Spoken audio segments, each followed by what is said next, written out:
This is Metal Mike, and in this episode, we talk to the lead guitar wizard from Britny Fox, Michael Kelly Smith. We revisit the classic Britny Fox albums with Michael, and we talk the potential of a Britny Fox reunion. It's a fun one. Check it out.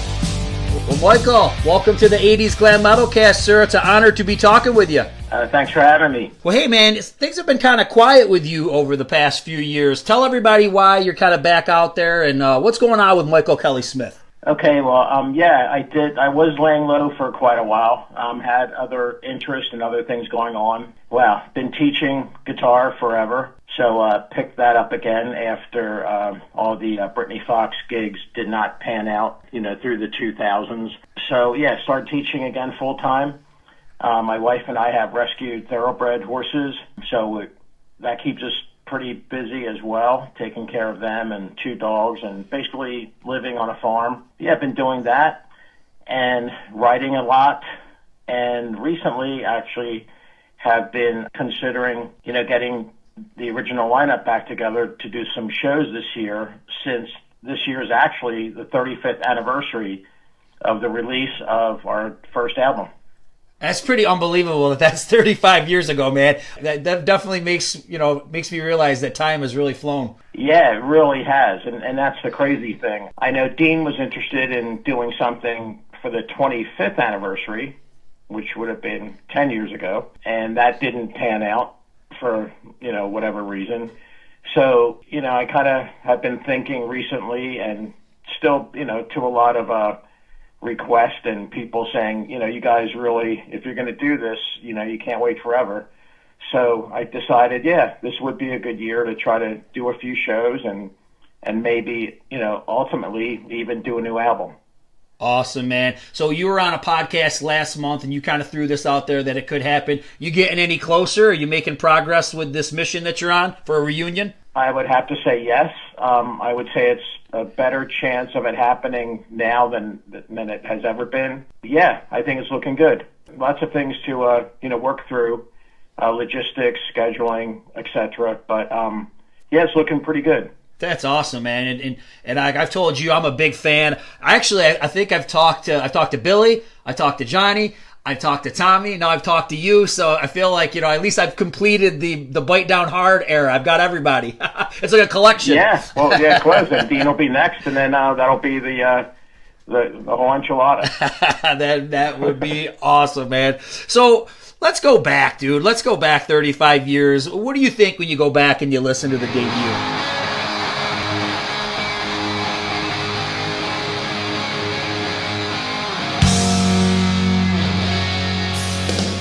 For a while, I didn't listen to it too much. Like, after we did the first 2 albums, and of course with Dean quitting the band in 1990, and then looking for a new singer, finally finding Tommy Paris, writing a whole new album. And at that point, we had to start shopping for a label as well, because Columbia got tired of waiting for us, basically.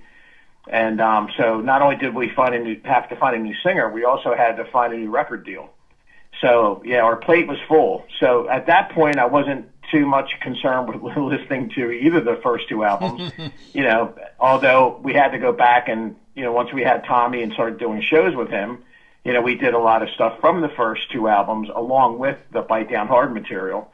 So that's when I kind of revisited that, the first album, the first 2 albums. We chose which songs we were going to do live, and away we went. And we went out on the road and tried to support Bite Down Hard. And it was okay, but not great, because you have to remember it was the early 90s and everybody knows what happened then. And then it kind of ran its course. And then in early 2000s, we were approached by Spitfire Records to do a live album and a new studio album, which we did with Tommy Paris. Again, we had great reviews on both the live album and Springhead Motor Shark, which was the studio album, but it didn't really make an impact because there just wasn't much of a resurgence, I guess you could say, at that point for 80s bands. Fast forward to now, that has changed considerably, where there's a ton of activity with lots of 80s bands coming back into the fold and trying to go back out there and, play shows, and a lot of bands are even, doing new albums. So I thought it was time for us to maybe, be involved in that part of it.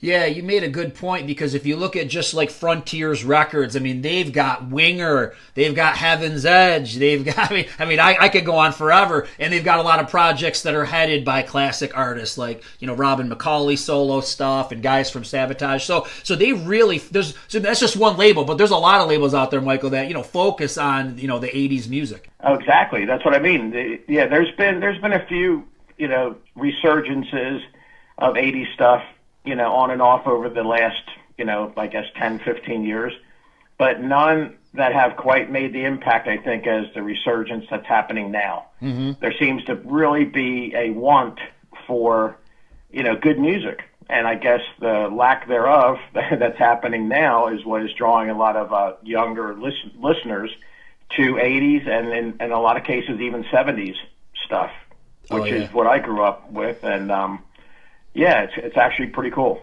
It's interesting you mentioned 70s, because I think when I was a kid, well, first of all, I just want to say I bought this album based on the cover. so when I was a kid, I would have bought it too. Yeah, I bought many albums based on the cover. Yeah, I was like, some are disappointing and some are really like, wow. Yeah, they surprise you. Yeah, this one, I looked at it, I go, this looks like the kind of music I'm into based on the look, and I was right. I brought it home and I loved it right away. But when I go back now, Michael, when I listen to it as an adult, when you say 70s, it brings up a good point, because when you look at Britny Fox from the 80s, you're right, it feels like glam, 80s, all that kind of stuff. But when you go back and listen, especially now, dude, I hear a lot of 70s. I hear old Kiss, and I hear, AC/DC. I feel like you guys were really, staying true to that kind of sound. It wasn't like you were trying to be Dokken or trying to be Rat. You were doing your own thing. Oh, absolutely, 100%. Yeah, we were not, and a lot of times it's confusing to people, because since we were, came out in the 80s, and in our case, the late 80s, everybody kind of just thought, well, we're just another 80s band. But, with us, and actually all of the 80s bands, they had to have influences from somewhere. Mm-hmm. So it's evident that the 70s were where those influences were going to come from.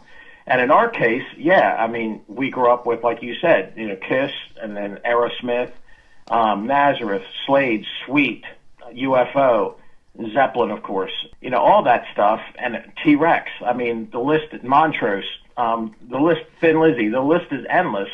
And because that's the stuff we grew up with, and, all of us, that's what the stuff we were playing when we were learning how to play, and we're in our first, 10 or 20 garage and cover bands. So when we got together, we had, great chemistry, and all those influences kind of really came through, because we all were influenced by the exact same stuff from the 70s.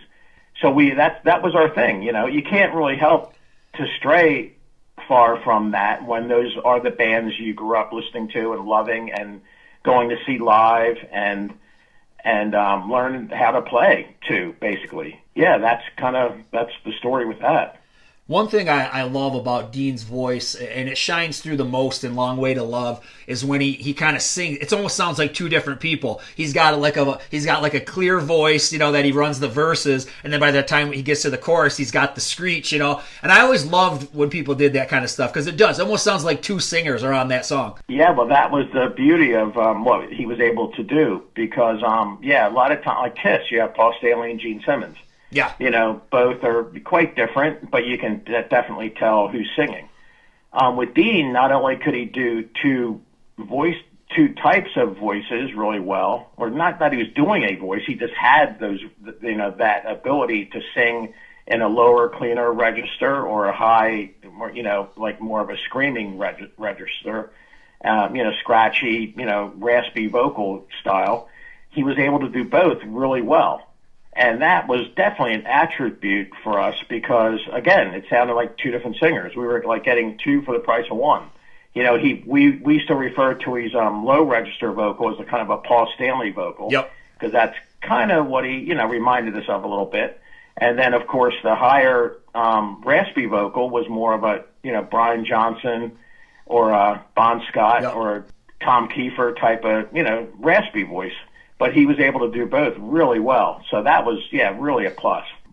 Fast forward to now, like, material that we've all accumulated over the years. We probably have enough songs now for probably 3 albums at least. And it's nice to think that, if we were to do something, Dean still has that talent to be able to sing in both those, styles of vocals. You mentioned Tom Kiefer, and like I said, you've already talked about this extensively. I'm not going to get into the Cinderella stuff because we're going to talk Brittany Fox. But let's face it, there's they have similar voices, like you said, that with the screeching and with the clear side of it. Yeah. For you, was it important? Like you kind of wanted to be with somebody that could do that? Like you formed a new band. It's not like it was a singer that was completely different than Tom Kiefer. There was some similarities there. Was that deliberate? Well, no, it was really luck. I mean, that would have been what we were hoping for. I mean, Tony and I just, coming out of Cinderella, our hopes would have certainly have been to have a singer that could, do what Dean was able to do. But, we lucked out because he was able to do that. So, we were thrilled. I mean, we were super fortunate to have him, when he was and wanting to start a band. As you know, he was a drummer previous to that. Decided to play guitar and sing and write songs, and it was perfect timing. He needed a band, we needed a singer to start a new band, and it worked out perfectly. I mean, it was just awesome. Sometimes it's hard, even looking back, sometimes it's even hard to believe that that we were fortunate enough to have that happen. Mm-hmm. So to this day, very very thrilled that it worked out as well as it did. Definitely. Well, I'm a huge fan of. I love the debut, man, but I love Boys in Heat, and I don't know what it is, but I love Boys in Heat. What do you think about Boys in Heat?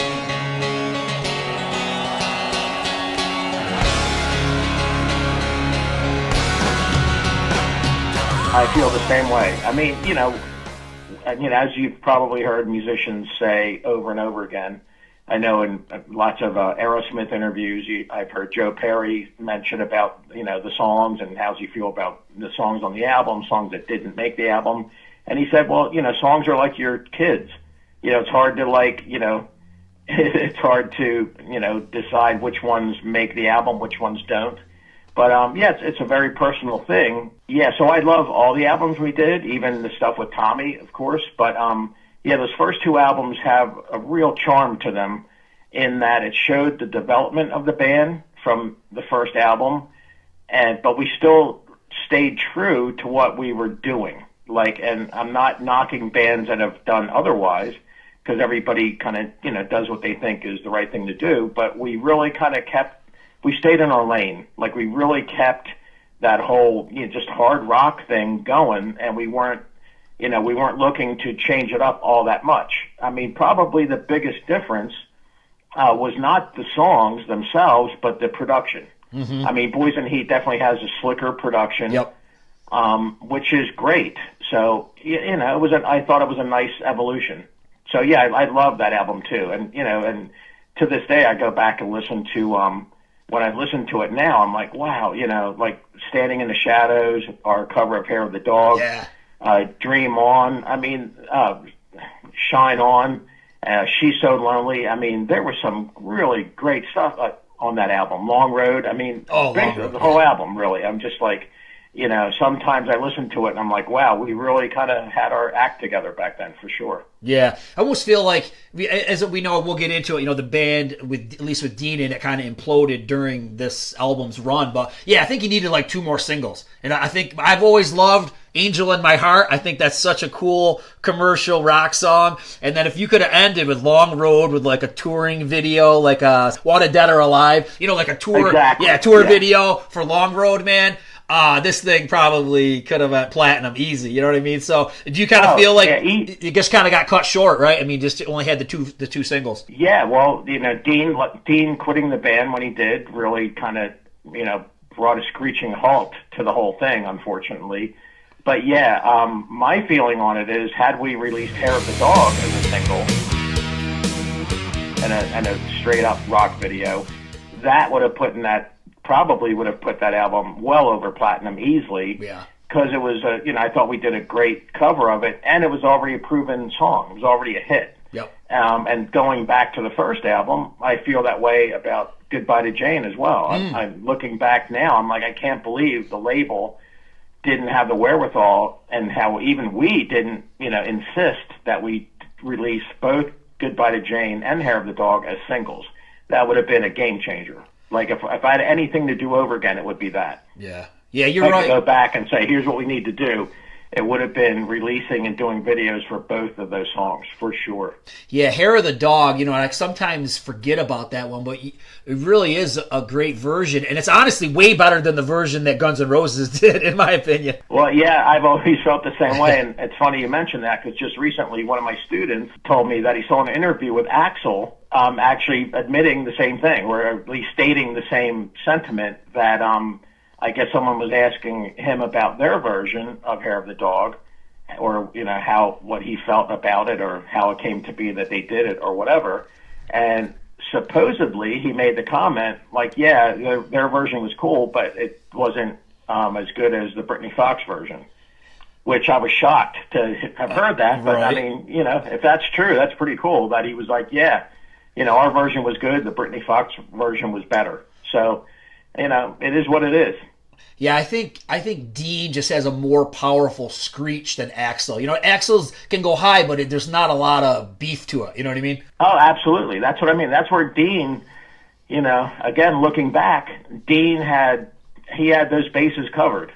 We had the musicianship end of it covered, and he had the songwriting and the singing part going, and it was a perfect combination. It really was. It's a shame that it ended the way it did. But that being said, it's not too late to maybe get back on board and, do some shows, hopefully do some new songs, and, kind of get back out there a little bit. Now, when you think of, I don't, maybe you probably listened to this album, I don't know, but like when he did the Black Eyed Susan album, do you think that maybe is where Britny Fox would have went, a little bit more like the bluesier Stones type of stuff? No, not at all. No, that's the whole reason he did that, because he had those types of songs, and he admitted to me that he had people in his ear, telling him, oh, he should do this, he should do that. He didn't need us, and he could, expand his musical horizons, so to speak, which, that's always going to happen. I mean, Queen, Freddie Mercury, same thing. People were in his ear saying, you don't need these guys, whatever. And, you saw that story. But so unfortunately, he was swayed by a lot of other people's opinions that had their own best interest, at heart, and were telling him, hey, let's start this band or do this or do that, and you can ditch those guys. Well, I think it's pretty obvious it was a mistake. But yeah, no, to answer your question, no, we would not have gone down that road at all. And that's another thing with Dean. He's really good at what he does, in that he can write, songs that, could be on a Black Crowes album, or any, he's good at kind of everything that he does, regardless of the genre that he's trying to go for. But no, we would have stayed definitely, again, in our lane, and we would have definitely stayed a hard rock band. Not to say that, we might have not experimented ever so slightly, but yeah, third Britny Fox album with Dean would not have been the Black Eyed Susan album. I guarantee you that. I mean, it would have been heavy, and it would have been a rock album, like a true rock album in the vein of, what we were doing. Nazareth, AC/DC, whatever, you know what I mean? So, that's the answer to that question. No, it wouldn't have been the Black Eyed Susan album. Absolutely not. So as cool as the debut album cover is, a lot of people question the Poison Heat cover. What do you think of the Poison Heat cover? We questioned it. We questioned it as well. Yeah, we were not happy at all. In fact, just recently, I found in my collection of stuff from back then, artwork that was done for the second album when the original title was Fuel the Fire. It was a cool, really, really cool thing where it was like a close-up of the sun and the Britny Fox logo at the top, and, Fuel the Fire at the bottom. Very simplistic, but, really effective. And at the 11th hour, the label decided they didn't like the artwork or the title. So we had a meeting up at Columbia Records in New York where we were told, okay, you guys need to come up with another title, and we're going to get a different artwork for the album. And we were like, seriously? And then, so we were not happy with the decision at all, because we were happy with the title and the artwork. The label just pulled the plug on it.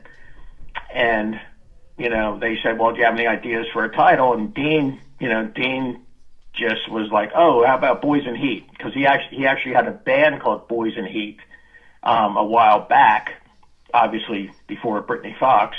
But after his drumming days with World War III, somewhere in between, he had a glam band, very New York Dolls kind of thing, that was called Boys in Heat. So he just blurted that out, and the label was like, yeah, that's great. And we were cringing. We were like, oh, seriously? So they said, okay, well, there's your album title. And then a week later, they called us back up for a meeting and showed us what the album art was. They hired a artist to come up with an album cover art that would fit the title Boys in Heat, and what you see is what we got. You know what I mean? We were not happy at all. At all. It's not, it is what it is, and it kind of was okay. I guess people just got used to it. But yeah, it was not our idea, nor was it our choice.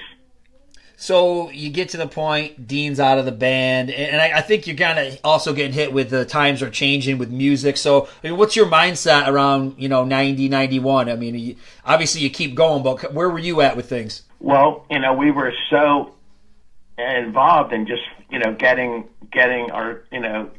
back out there and trying to continue the whole Brittany Fox thing.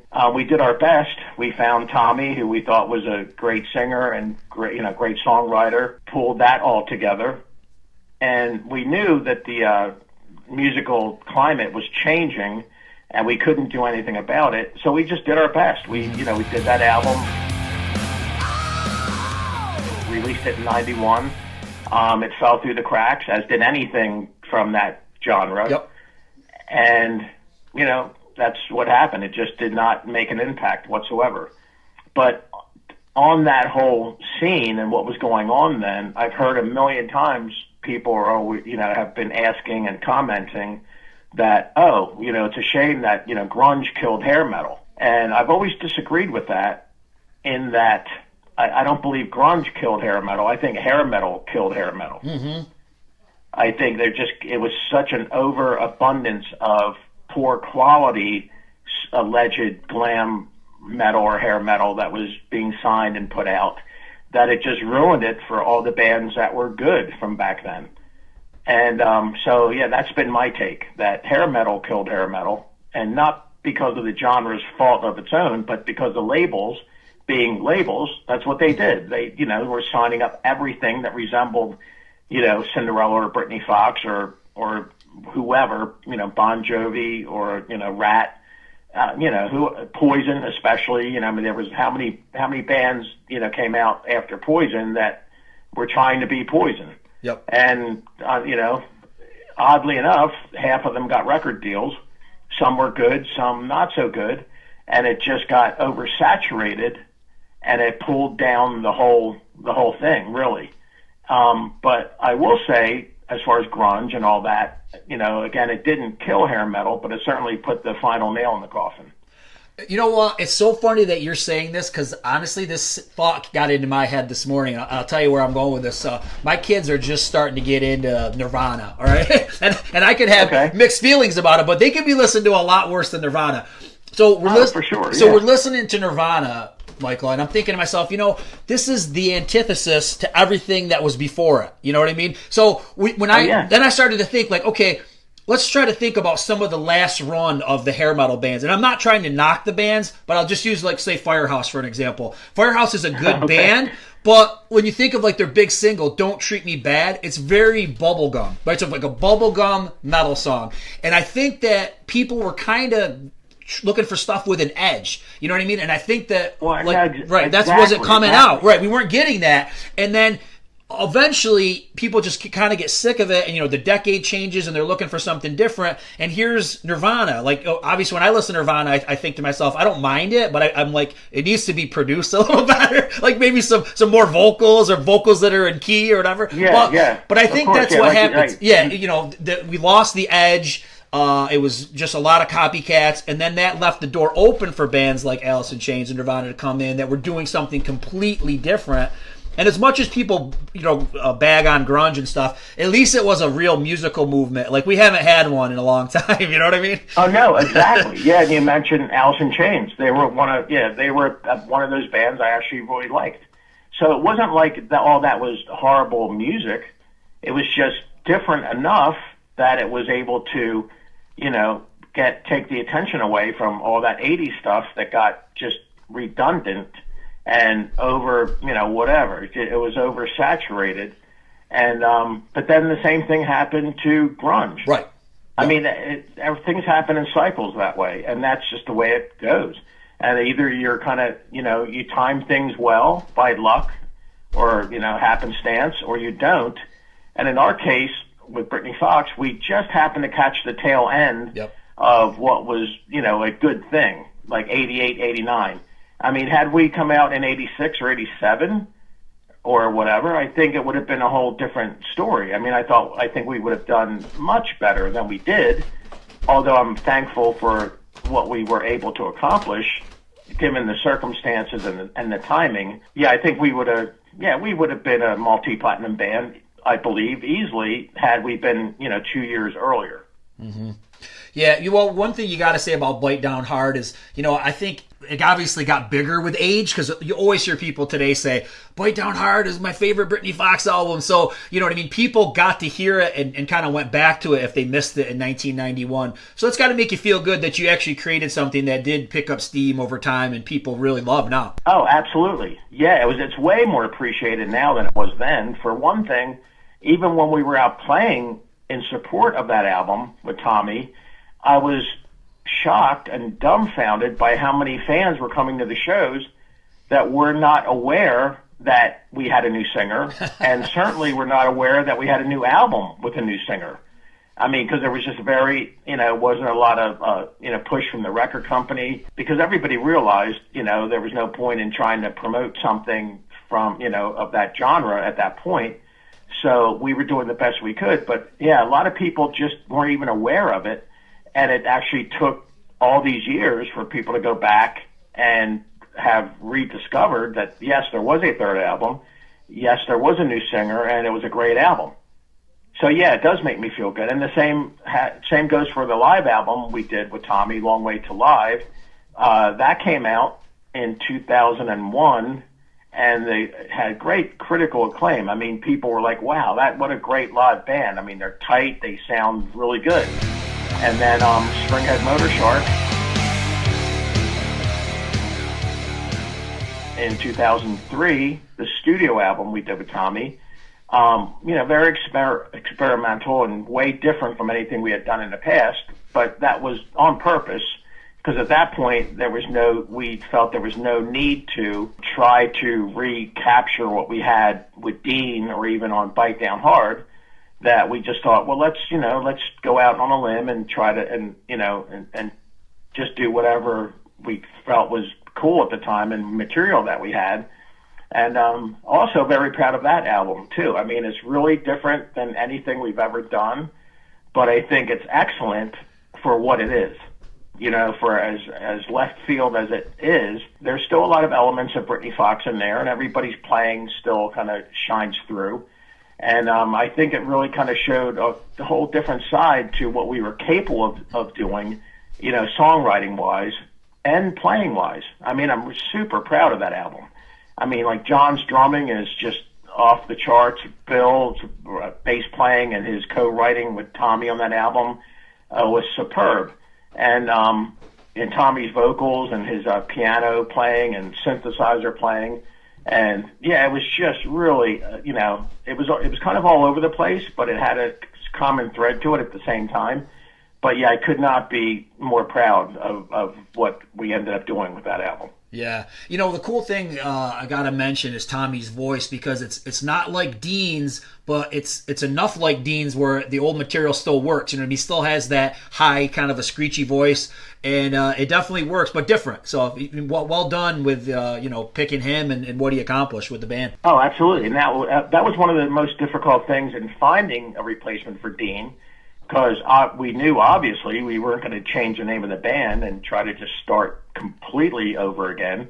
So we knew we needed someone that could handle the first two albums material, and pull that off live, but yet kind of move forward. So let me ask you this: who owns Britny Fox? Because I think that's what a lot of people want to know, because you're running the Facebook and you've got merch. Billy's out there, looks like he's doing like his own version. Who owns Britny Fox? It's a sticky situation. Actually, we all do. Okay. And that's where it got a little bit ugly, because since we all kind of own it, it's been kind of a free-for-all, which allowed Bill to go out and tour with a cover band and call it Britny Fox. And, it's been a question that's been asked over and over again about that situation. And my feeling is, I understand why Bill is doing that. He wants to play, and he's trying to keep, some of the name, something to do with the name of the band out there. I get that, but I'm just not keen on the fact that he's calling it Britny Fox when it's really a Britny Fox tribute band. And I've said many times, I'd prefer that he called it at least Billy Child's Britny Fox, or the Britny Fox Experience. So people would know, okay, well, it's, maybe one guy from the original band, but they are playing all Britny Fox music. But they kind of know what they were, paying for, buying a ticket, or, they know what they were going to see, So that's my only complaint with that. Nothing against Bill whatsoever. Right. He's a great bass player. He wants to go out and play. I get all that. So, yeah, that's my biggest complaint, and not to dwell on it, but probably, the quality of musicianship also, I don't think has been up to what I would have expected it to be. Sure. As far as going out with a tribute band to play all that material, I would have liked to have seen it done better. Yeah. Yeah, because you make a great point, because we all know about Jack Russell's Great White, Steve Riley's LA Guns. Because right now, if somebody's going to go to the M3 Festival, M3, right. M3 Festival, they see Britny Fox, they might think Dizzy Dean's there or Tommy's there. They don't know They don't know who's really going to be there, and they might be disappointed, when they see who is there. Oh, no, I've heard it 1,000 times where people thought they were at least expecting to see Tommy. Right. At the very least, at least one of the original singers. But that's not the case. And then, Bill does his thing, but, when you have, when you're up there doing that material and it's not either of the original singers, and it's drummer and guitar player from who knows where. Yep. It just doesn't work. For me, it doesn't work. And a lot of people are still like, okay, it was cool. We got to hear Long Way to Love and Girls School and whatever. Right. But again, it's a tribute band. It's a cover band. Yeah. And, but, I'm kind of looking forward to, hopefully getting the original four of us together. And that'll kind of just, put an end to all that nonsense anyway. You know what I mean? Yep. Well, man, I really hope that happens, because, like I said, I've been waving the Britny Fox flag for a long time. Like I said, I've had most of you guys on here, and I'll keep praising Britny Fox, and Britny Fox always comes up on all the different lists that we do on the channel. So, yeah, man, I really hope this happens. So you've got me pretty excited right now. Yeah, I'm hoping too. Again, scheduling, logistics, and basically the whole, and just timing of the whole thing, and seeing if we can actually make this happen. I have no doubt we could pull it off. There's no doubt that we have it in us to go do it and sound good, and even do new material that would be right up the same alley as the first two albums. That's one of the things for me. It's really exciting to think that we could actually do a new album that would have been, do a new album now that would have been what would have been the third album with Dean back then. Yeah. Does that make sense? Yeah, no, definitely. I know. I was thinking the same thing before the interview because it's almost like it needs a conclusion. You know what I mean? At least, you know what I mean? And we don't really have that, at least with Dean's era of the band. No, exactly. You're right. It was kind of left as a cliffhanger. You know what I mean? Like it was like, oh, what? You know, like what would a new album with Dean? What would that have sounded like? Yeah. And I guarantee it would have been killer. So maybe we get to do that now, and 30 some years later. But hey, better late than never. You know what, Michael? Look at Indiana Jones, man. He's back. Kiss got back together. You know what I mean? Anything's possible, man. Anything's possible. No, exactly. That's what I mean. You know, exactly. Hey, Kate Bush is popular again. That's thanks right. To Stranger Things. That's right, man. That is exactly right. Well, man, you know what? This has been awesome chatting with you about these albums, and this has been great. Anything you want to say to the fans out there before we close? First and foremost, thanks for all the continued support over the years. I mean, it's just been overwhelming how many people, still, listen to our music. And a lot of people listen to it as much as they did when it came out. And also to the entire new group of listeners that weren't even born when that stuff came out. I mean, I have a ton of students that are, in their teens and 20s that were not born when those first 3 albums came out and have since, discovered that music, and they just love the band. I mean, it's, they're actually, it's like, wow, that's one of my favorite bands of the 80s. So, yeah, I just cannot, emphasize how much I appreciate that people still, listen to our music. They're looking forward to maybe something new happening, and their continued support in the whole thing. I mean, since I started a new Facebook page, I've really been overwhelmed, seeing how many people are out there, new and old fans that are just like, wow, you guys were awesome. We really like what you did, et cetera, et cetera. And, it's been really cool. So all I can say is, thank you so much to everybody that really has always supported us and all the continued support. Yeah, man, this was great. I really appreciated being able to text back and forth with you. And, I'll, like I said, anything you guys have going on, I'll be out there promoting it. Oh, well, you'll be the first to know for sure. I will definitely keep you in the loop. I promise. All right, Michael. Well, hey, man, you have a great rest of your weekend. Thanks so much. Hey, Mike, thank you again for having me. I really appreciate it. And, we'll be in touch. Well, that was an honor chatting with Michael. Hope you enjoyed it. Rock on!